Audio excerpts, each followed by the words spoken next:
Je dois vous faire un aveu. J'ai toujours été quelqu'un de curieux et je me suis toujours intéressé au vécu des personnes qui m'entouraient. Cela me permettait de mieux les connaître et de les découvrir, ce qui, j'en suis sûr, est un réflexe généreux. S'intéresser aux autres facilite les relations avec ceux-ci. En créant, en 2018, le podcast natif Les Interviews d'Eric Cooper, j'avais le projet de partager avec tous et toutes le voyage que je faisais en découvrant la vie et les réalisations des personnes qui, à mon micro, racontaient une histoire, leur parcours de vie ou leur création. C'est sur le ton d'une simple conversation que se déroulent les interviews d'Eric Cooper. Le décor est simple, la terrasse d'un café, un musée, un parc, une gare, l'ambiance parfaite pour permettre à la conversation de se dérouler aisément. Le seul témoin de ces mots échangés, c'est le micro qui restituera fidèlement les échanges et les bruits extérieurs. L'auditeur ou l'auditrice n'assiste pas à cette conversation, mais si il ou elle ferme les yeux, il ou elle sera à mes côtés et grâce à son imagination, suivra l'interview pour découvrir de façon virtuelle l'acteur ou l'actrice du podcast qui pourra être une personne connue ou inconnue. J'espère que vous aurez un plaisir certain à écouter ce podcast et que vous vivrez un moment unique et hors du temps grâce à celui-ci. L'actrice du podcast d'aujourd'hui, c'est une chanteuse belge, elle s'appelle Sabine Anyone.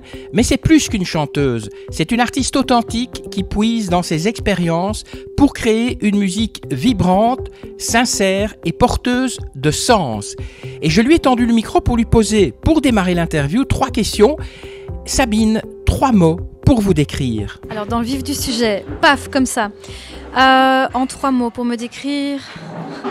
Ça va être vraiment très très difficile. Créative, amoureuse, je ne sais pas pourquoi ça me vient, amoureuse de la musique, humanité. Alors est-ce que chanter c'est quelque chose que vous faites depuis toujours? Est-ce que c'est un peu inné chez vous la chanson?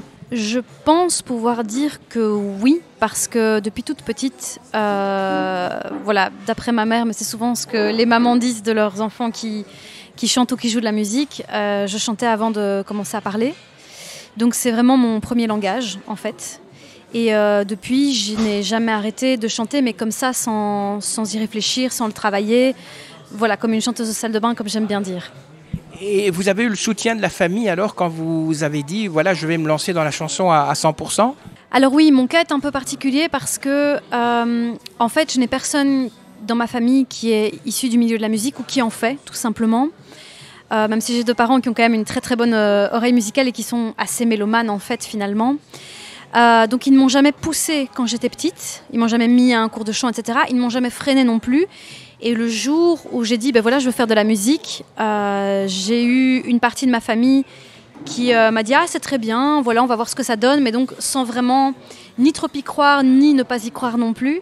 Et une autre partie qui a pris ça comme un non-sujet, un non-événement, comme si c'était un hobby ou une lubie, voilà. En préparant cette interview, vous m'avez dit, j'ai appris à jouer au piano toute seule. C'est pas possible, il faut prendre des cours quand même pour jouer au piano. Alors merci de me lancer là-dessus parce que non, je vais vous contredire. En fait, j'ai acheté mon piano donc sur le tard, passé 30 ans, et j'ai simplement réfléchi un petit peu à comment j'avais besoin de ressentir et traduire la musique que je pouvais avoir dans la tête. J'ai trouvé, c'est même pas moi qui l'ai créé ce système, il y a une chanteuse qui donne des cours de chant aussi, je ne sais plus, que j'ai trouvé par hasard sur YouTube, qui proposait un système où elle mettait une couleur par touche de piano. Donc j'ai un petit peu customisé, c'est Pimp My Piano, on pourrait dire. Je l'ai customisé et en fait dans les premières minutes, juste en pianotant, en faisant des accords de base, donc j'ai cherché les positions des doigts sur internet. Je faisais les positions de doigts et je me rendais compte qu'en fait j'arrivais déjà à broder des mélodies, il y a des choses qui venaient, rien que comme ça, et j'ai continué sans le moindre cours de piano. Je ne suis pas une bonne joueuse de piano. Par contre, ça me permet vraiment, pour moi c'est un instrument de composition qui me permet de traduire tout ce qui me vient musicalement en tête. Voilà, comme ça, les auditeurs et auditrices peuvent se dire qu'il n'est jamais trop tard pour se lancer et qu'il ne faut pas non plus une maîtrise exceptionnelle, être un virtuose de l'instrument pour créer avec. Voilà. Votre nom de scène, Sabine Anyone, il vient d'où? C'est votre vrai nom ou bien il vient d'où en fait? Donc à la base, j'avais commencé donc ce premier projet avec le nom de Sabine parce que j'avais vraiment envie, donc c'est mon vrai prénom. J'avais envie de devenir telle que je suis, j'avais pas envie de me créer un avatar, un personnage, parce que finalement il y a tellement beaucoup de textes qui sont très personnels. Et donc j'avais envie de venir comme moi. comme moi-même. Et ensuite, Anyone, pourquoi j'ai rajouté ça en cours de projet? Parce que déjà, pragmatiquement parlant, Sabine, on ne trouvait pas. Il y a tellement de Sabine qu'en fait, sur Spotify ou autre, on ne trouvait rien du tout. Enfin, on en trouvait plein, donc on ne me trouvait pas dans la masse. Et Anyone, parce que, à nouveau, ça rejoint l'idée, avec cet ajout, d'avoir quelque chose de à la fois personnel avec Sabine. Et Anyone, c'est très universel. Je veux que ce que je raconte, que ce soit personnel ou non, je veux que ça parle à un maximum de gens, raconter des histoires et bien dire qu'en fait, tout ce dont je parle, ça pourrait être de n'importe qui. Anyone, de l'anglais, c'est quiconque, en fait. Voilà. Et puis ça donne un petit côté mystérieux que j'aimais beaucoup aussi, Anyone. Voilà. Et donc ce nom reflète un petit peu votre vision de votre musique, si je comprends bien. Oui, tout à fait. Et donc Sabine, qui quelque part est assez francophone, parce que je suis francophone aussi à la base, de langue maternelle. Et Anyone, ça rajoute le côté aussi anglophone, parce que ma musique, je la fais en français, en anglais, et parfois je mélange les deux langues aussi. Ça, c'est quelque chose qui va arriver bientôt, justement. Ce n'est pas difficile de chanter dans une langue qui n'est pas sa langue maternelle? Alors non, parce que avec le temps, j'ai quand même acquis un niveau d'anglais suffisant que pour pouvoir... Et j'écoute en fait vraiment beaucoup d'anglais aussi. J'écoute une majorité de musique en anglais avant d'écouter de la musique francophone. Finalement, l'anglais, c'est une langue qui est très musicale, qui permet beaucoup de choses. Et donc, même si je n'aurais jamais le même niveau en anglais de qualité d'écriture que ce que je pourrais avoir peut-être dans une écriture complexe francophone, je pense que j'ai déjà de quoi faire beaucoup de choses, pouvoir faire de la poésie aussi en anglais. Donc c'est... Voilà, moi ça me vient quand même assez facilement en fait. C'est quoi les artistes que vous écoutez? Oh, il y en a tellement. Je vais citer beaucoup de noms anglophones. Ce qui me vient là comme ça, Sam Smith, Adele, Sia, The Weeknd. Dans les moins connus, il y a Banks. Je pourrais citer aussi Lana Del Rey que j'aime beaucoup. Il y en a vraiment tout plein. Et dans les francophones, voilà, un des premiers qui me vient, Slimane. Voilà, Musti, qu'on a également évoqué, qui va chanter pour nous à l'Eurovision. Voilà, il y en a plusieurs. Mais Musti, c'est anglophone, en fait, maintenant que j'y pense. Il est belge, mais c'est de l'anglophone quand même. Votre histoire, elle est inspirante. Hein. Elle a d'ailleurs mis du temps vous avez mis du temps à réaliser votre rêve. Et 2020, ça a été un moment qui a déclenché un changement radical. Alors, parlez-nous un peu de votre histoire. En quoi est-ce qu'elle est inspirante ? Alors ça, je vais laisser les auditeurs et auditrices le juger de si elle est inspirante ou pas.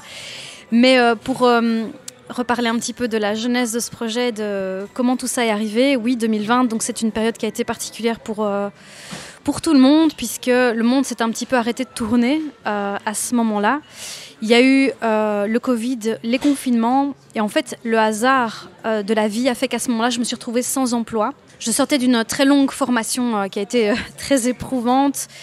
Et en fait, j'étais un petit peu perdue parce qu'au moment de trouver justement un emploi dans ce nouveau secteur, tout s'est fermé, tout s'est verrouillé. Vraiment, c'était une ambiance très morose au niveau du marché de l'emploi. Et je ne sais pas, de fil en aiguille, de discussion en discussion avec certains de mes proches, il y a une graine qui a été semée. En fait, l'idée, c'était que je fasse quelque chose en musique. Je ne savais pas très bien quoi. Et donc, en fait, c'est le premier moment de ma vie où je me suis dit, dans cette période particulière, je vais lâcher prise. Je vais y aller à tâtons, complètement par essai-erreur. Je vais acheter un piano, m'y mettre sur le tard, voir ce qu'il en découle. Puis j'ai appelé le magasin où j'avais acheté mon piano pour voir s'il connaissait du monde dans la musique qui pourrait me permettre de concrétiser des choses que je créerais. On m'a donné le nom de le premier producteur musical que j'ai connu et avec qui j'ai collaboré. Ça s'est fait très naturellement, d'abord à distance pendant le confinement. Et en fait, vraiment de fil en aiguille, presque par hasard, tout s'est déroulé voilà, de cette manière, finalement, de manière très fluide. Votre premier single, c'est en 2021, en juillet. C'est un peu comme un premier bébé, un premier single. Qu'est-ce que vous avez ressenti à ce moment-là ? Oui, le mot bébé est exact parce que je parle de mes chansons comme de mes bébés musicaux. J'ai ressenti d'abord énormément de fierté, parce que donc le titre c'est Won't Go to Heaven, et j'étais fière autant de la chanson, des paroles, de l'arrangement aussi qu'on a fait avec le producteur musical, le clip aussi, parce que le clip c'est moi qui l'ai imaginé en fait. J'ai dû remuer ciel et terre. ça va bien avec le thème de la chanson d'ailleurs. J'ai remué ciel et terre pour trouver l'église dans laquelle on allait tourner ça. J'ai trouvé les figurantes aussi. Enfin voilà, tout le projet, c'est un titre, le premier, où vraiment j'ai fait toute la direction artistique. Et je suis très fière de ce titre parce que tout en étant de la musique pop, donc assez légère, assez dansante, assez même un peu sensuelle pour celui-là, il y a quand même du fond, ça parle quand même de libération féminine, mais pas seulement, hein, ça pourrait s'adresser à n'importe qui finalement. Ça parle de confiance en soi, ça parle du fait de ne pas se préoccuper du quand dira-t-on et de rentrer dans les cases et d'être avec audace qui on a envie d'être. Donc voilà, ça c'est mon premier bébé musical. On a parfois des documentaires qui présentent des groupes qui viennent en concert, ils arrivent avec 3, 4, 5 camions, il y a des dizaines de personnes qui les aident. Pour une chanteuse comme vous qui démarre, c'est difficile de trouver des personnes pour vous aider pour votre projet musical ? Alors, je vais dire oui et non parce que... donc oui, parce que je trouve que jusqu'à présent, c'est pas facile de s'entourer d'une bonne équipe qui croit en nous et qui veut investir dans un projet voilà, qui démarre. Et non, parce que je n'ai pas encore beaucoup investi non plus la recherche, donc je sais que j'ai encore beaucoup de choses à faire là-dedans. Mais effectivement, quand on démarre comme ça, sans équipe, de rien, de zéro, en fait, on est seul et on fait tout. Donc moi, en concert, je suis ma propre ingénieure son. C'est moi qui prépare mes séquences, c'est moi qui arrange mes morceaux, c'est moi qui gère le logiciel musical de type Ableton ou Logic. Donc en fait, on doit apprendre et se former sur énormément de choses sur le tas. On doit commettre des erreurs, on doit se planter à des moments. Et voilà, innover, être créatif et patient, persévérant en fait. Alors vos chansons sont des récits personnels, ça veut dire que quand on les écoute, on apprend à vous connaître, vous vous ouvrez un petit peu, je ne vais pas dire vous vous dénudez, mais vous vous ouvrez un petit peu, vous faites connaître des choses de vous qui sont peut-être intimes aussi, non ? Tout à fait, tout à fait. Alors, elles ne sont pas toutes forcément personnelles parce que j'aime bien raconter des histoires que m'inspirent d'autres personnes ou des faits d'actualité. Mais il y en a qui le sont énormément, qui sont même des mises à nu totales. Il y en a notamment donc, sur l'EP à paraître de If I Could Fly et Nobody Knows Me. Ce sont des chansons mais d'une intimité incroyable. Je me suis ouverte avec beaucoup d'honnêteté, d'authenticité, je pense, sur ce que je vis, ce que je ressens, que ce soit personnellement, par rapport aussi à la musique, parce que If I Could Fly parle beaucoup de mon rapport et de mes peurs par rapport au fait de me lancer dans la musique. Et de toute manière, la musique que je fais témoigne de ce que finalement je ressens, de mes opinions, même de mes opinions politiques, si on pourrait dire, parce que je fais aussi... Alors il n'y en a pas eu encore qui sont sortis, mais dans les tiroirs, moi je sais ce qui arrive. Il y a des chansons qui sont très très engagées aussi, donc pour des causes qui me tiennent à cœur. Donc voilà, je fais un peu tout ça, des histoires, de l'engagement, du fond, du personnel aussi beaucoup, et de l'émotion, parler d'humanité, quoi. Est-ce que c'est facile de transformer toutes ces expériences, ces blessures, ces combats en musique ? Je dirais oui. Oui, pour moi, c'est quelque chose de très, très instinctif. En fait, si j'ai quelque chose à dire, ça va venir tout seul. Donc il suffit que je sois honnête envers moi-même et que je me lance sur un thème qui vraiment me parle. Et alors là, je sais que la chanson va arriver en quelques minutes, en fait. Et lorsque vous êtes en concert, ces performances live reflètent aussi vos émotions ? J'essaye en tout cas, j'essaye vraiment en live de rendre le show vivant, de partager, échanger, connecter avec le public, de les faire soit bouger ou soit vibrer dans les balades et de vraiment interpréter ce que je raconte et ce que j'écris. J'essaye vraiment de le transmettre et que voilà, les gens le vivent avec moi. Donc vous vous considérez comme une chanteuse engagée ? Oui, maintenant ce terme est un petit peu restrictif dans le sens où je n'ose pas me décrire uniquement comme ça parce que ça laisse entendre que toutes mes chansons sont forcément des chansons à texte vraiment politique, vraiment engagées. Ce n'est pas non plus le cas. Je fais aussi de la chanson engagée et je fais de la chanson beaucoup plus légère, personnelle, des histoires. Donc je fais un peu de tout en fait. On parlait d'engagement. Quel est votre message ? Quel est le message que vous avez envie de faire passer au travers de vos chansons ? Alors si je reprends ici l'EP pour avoir du plus concret dans ce qui est déjà sorti, je pourrais dire que 2 chansons sont assez engagées. Il y a Won't Go to Heaven, la première dont j'ai parlé. Celle-là parle évidemment beaucoup du droit des femmes, donc elle est très féministe en son essence, très moderne, très inclusive, progressiste. J'avais d'ailleurs dans le projet, je n'ai pas réussi à le faire, mais comme ça ceux qui nous écoutent le sauront, j'avais dans le projet d'avoir aussi une femme trans dans le clip. Je n'ai pas su la trouver à temps par rapport au délai de tournage, mais c'était l'idée vraiment d'avoir aussi, on le voit dans le clip, des femmes de tous les physiques, de toutes les couleurs de peau, de tous les âges, de toutes les origines de toutes les cultures, et c'était très important pour moi. J'avais voilà, dans l'ambition même d'avoir une femme voilée, je n'ai pas non plus su la trouver à temps. Mais voilà, ça c'est pour moi mon engagement, le féminisme, ça fait partie des choses. Il y a la chanson Wake Up, qui est le dernier titre au moment où on fait l'interview, qui est sorti avec son clip. Ça c'est une chanson très engagée, qui parle de la situation des réfugiés, en fait. Et voilà, le clip parle pour lui-même, et c'est une chanson vraiment très... le clip est pas facile à regarder, j'ai versé quelques larmes en le faisant. Voilà, donc il y a plein de sujets de société qui me tiennent à cœur aussi d'aborder. Bien que c'est une question difficile, puisqu'on a difficile à vous coller des étiquettes, mais si on devrait coller une étiquette, c'est quoi votre genre de musique? On parlait de pop, de soul, c'est quoi exactement? Oui, alors pour déjà l'EP qui est sorti, pop, c'est absolument vrai. Ce que j'aime faire, c'est de la pop métissée, en fait. Donc, il y a beaucoup de soul, parce qu'au niveau vocal, je pense qu'étant petite, j'ai beaucoup écouté de musique soul, gospel, etc. Et donc, ça m'a formée, et donc ça se transmet de toute façon. Quand je chante, il y a toujours une petite touche de soul. Donc, la soul, je le rajouterai. Ici, le projet est aussi pop électro. Et alors, il est hybridé avec des influences de part et d'autre, parce que j'aime énormément de styles de musique, et j'ai l'ambition de faire une musique hybride, métissée, avec plein d'apports différents. Ça, c'est l'ambition. Et dans le projet qui suivra, il y aura encore d'autres choses que je vais proposer, mais qui restera de toute façon pop. Racontez-nous un petit peu le processus de création de vos compositions. Comment ça se déroule? C'est une question à la fois très intéressante et très vaste. Le processus de création, il est vraiment multiple. Je ne pourrais pas le résumer, parce que parfois, c'est une mélodie qui me trotte en tête, et je vais découvrir à un moment, en me mettant face à mon piano, si ça va être une mélodie plutôt instrumentale, donc que va jouer la musique, si ça va être une mélodie plutôt vocale, et là je vais commencer peut-être à faire un yaourt, et puis après rédiger un texte dessus sur quelque chose qui m'inspire dans ce que je trouve.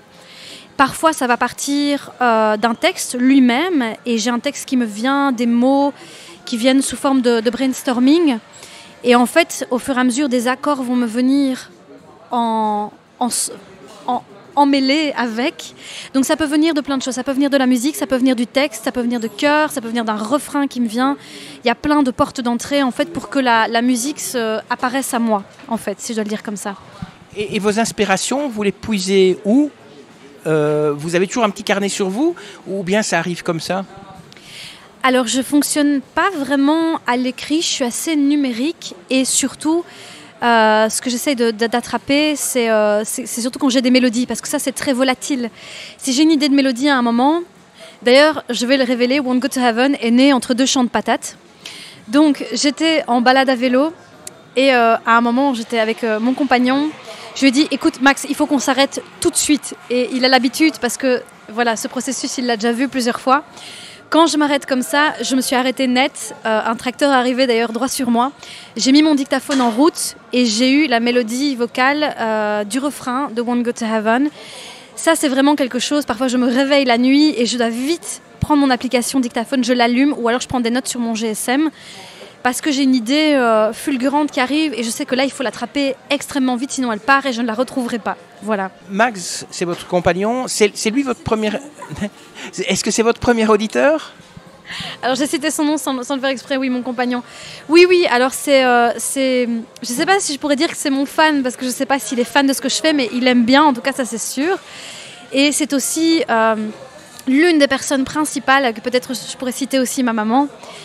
C'est l'une des personnes principales qui a tellement cru en moi plus que moi-même et qui m'a poussée, peut-être même un peu lourdement, mais pour mon bien en fait, parce que moi je n'y croyais pas, je ne me croyais pas capable de pousser ce que je savais faire beaucoup plus loin, et lui il a vu ce que moi je ne voyais pas, et c'est lui qui m'a vraiment poussée à acheter ce piano, à faire quelque chose et à me dépasser et sortir de ma zone de confort.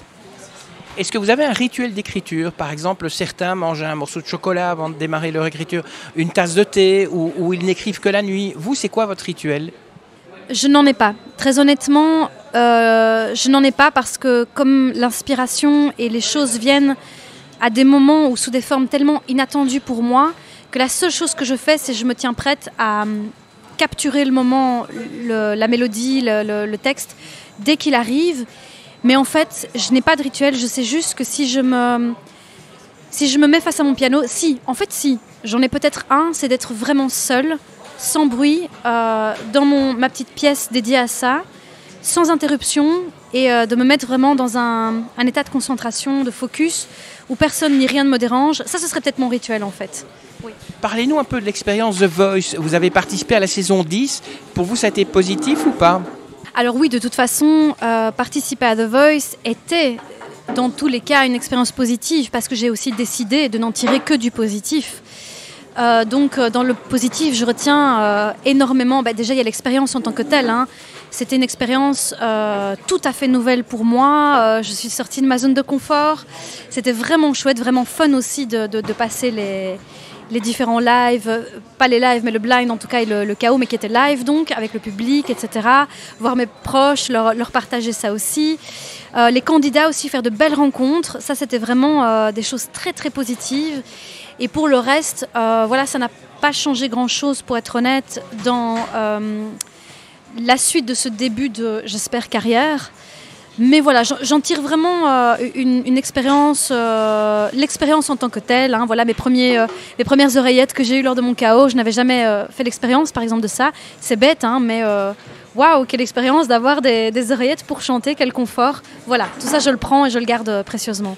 Alors, comment cette expérience avec The Voice a influencé votre approche musicale et votre confiance sur scène aussi ? Alors, l'approche musicale, je crois rien du tout. Mais par contre, pour tout ce qui est de la confiance en soi, oui, ça fait partie de ce que je garde de positif parce que quelque part, c'est venu au cas où j'avais, comme tout le monde, des moments de doute ou un peu le syndrome de l'imposteur. Je pense que c'est vraiment venu me conforter dans l'idée que quand même je sais chanter. En fait, j'ai quelque chose à délivrer, que je vois que la connexion avec le public passe. Et quelque part, ça m'a, comme je me suis sortie de ma zone de confort, de me dire maintenant je peux y aller à fond sur The Voice, la scène de The Voice.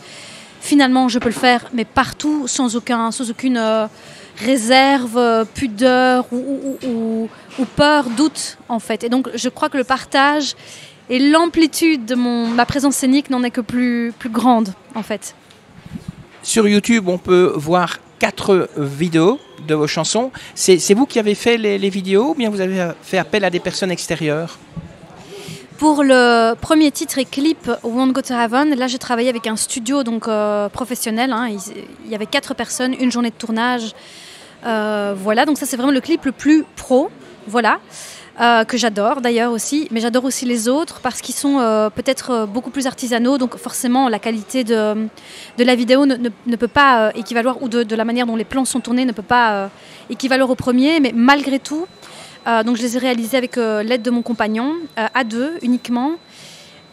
C'est des clips qui restent très chers à mon cœur parce qu'on y a mis beaucoup de temps, beaucoup d'énergie pour justement se former là-dessus, parce que aucun de nous deux n'est dans la vidéo. Nous sommes tous les deux des autodidactes qui partons de rien. Et on a vraiment fait des recherches pour pouvoir traiter l'image, donc la tourner et la traiter ensuite. Moi, sur la colorimétrie, donc tout ce qui est les couleurs, les contrastes, etc., la luminosité, pour vraiment faire ressortir et qu'il y ait vraiment un parti pris artistique fort. Et si on regarde par exemple le deuxième titre, et clip Nobody Knows Me, voilà ce qu'on a fait et qui nous a pris des mois de travail. C'est qu'on m'a découpé en fait par rapport au décor pour me faire ressortir plus en couleur et faire ressortir le pull que j'avais blanc, qui ressort très très fort pour cette idée de pureté, pour toute une symbolique. Et par contre, le background, le fond, est resté dans des couleurs extrêmement froides, bleues, très nostalgiques. Et en fait, quand on regarde ce clip très humble, parce qu'il a été tourné à l'aide d'un smartphone et d'une GoPro, donc ce qui explique aussi la différence de qualité d'image. Celui-là, voilà, c'est le moins qualitatif en termes d'image, mais quand on voit ce qui a été réalisé, je pense, j'ai eu des retours très positifs pour dire que c'est vraiment un clip où on ressent toute l'émotion du titre à travers l'image aussi. en vous écoutant, en fait, on a l'impression qu'il y a une grosse leçon qu'on doit tirer. C'est que quand on a envie de faire quelque chose, il y a moyen de l'apprendre par soi-même et de ne pas se considérer comme peut-être inférieur. Vous avez appris le piano de vous-même. Votre compagnon a appris à faire de la vidéo. Donc ça veut dire que c'est quasiment tout est possible quand on veut. C'est un peu ça le message que vous avez envie de lancer? Je suis absolument d'accord. C'est un très beau message. Et moi, c'est ma grande leçon de vie que m'a donnée la musique. C'était de se dire que déjà, il n'était jamais trop tard pour croire en soi, en ses rêves. Et pour peu qu'on se donne du temps et des moyens et qu'on soit patient et aussi très indulgent face à soi-même, qu'on accepte les échecs, les erreurs, de se planter en cours de parcours. En fait, par essai-erreur, en apprenant sur le tas, tout en restant humble et en se disant, voilà, je vais progresser à mon rythme. Et en voulant apprendre et absorber, s'inspirer des autres aussi, de ceux qui savent déjà faire mieux que nous finalement, en s'inspirant, en prenant tout ça, en fait, au fur et à mesure, on monte de niveau, on monte dans les connaissances et on se professionnalise finalement et on délivre quelque chose de plus en plus qualitatif. Et je crois que ce qui est important, c'est aussi d'avoir une vision de là où on veut arriver, de ce qu'on veut véhiculer, pour donner une cohérence à un projet quel qu'il soit, que ce soit même en dehors de la musique. C'est vraiment se dire, ok, à qui je veux m'adresser, comment je veux m'adresser, qu'est-ce que je veux raconter et comment je vais le raconter et l'amener en fait. Voilà. Alors, pour les projets, il y a le EP qui va sortir, il y a d'autres projets? Oui, tout à fait. Donc là, ici, le EP est quasiment sorti en totalité. Il manque en fait un titre et un clip qui arrive et j'ai vraiment hâte. Je ne peux pas encore annoncer de date, mais ce sera incessamment sous peu, comme on dit en Belgique.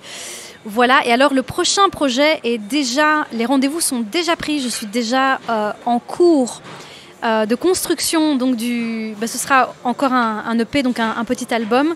Cette fois-ci, je peux déjà annoncer qu'il sera quasi entièrement en français. Voilà, comme ça je donne une autre part de moi, une autre manière de découvrir ma musique, un autre langage. Et ça restera pop. Et voilà, pour le reste, c'est à découvrir bientôt. Ça y est, c'est fini. Merci Sabine Anyone d'avoir répondu à mes questions. Si vous voulez en savoir plus, eh bien sachez que vous pouvez aller sur son site sabine-musique.com. Et c'est maintenant qu'arrive ce qu'on appelle le Call for Action. Vous les auditeurs, si vous avez aimé ce podcast, eh bien n'hésitez pas à vous abonner aux interviews d'Eric Cooper, n'hésitez pas à partager le podcast, n'hésitez pas aussi bien sûr à faire un commentaire. Je vous remercie d'avance. Allez, que la force soit avec vous et on se retrouve pour un prochain podcast. Bye bye.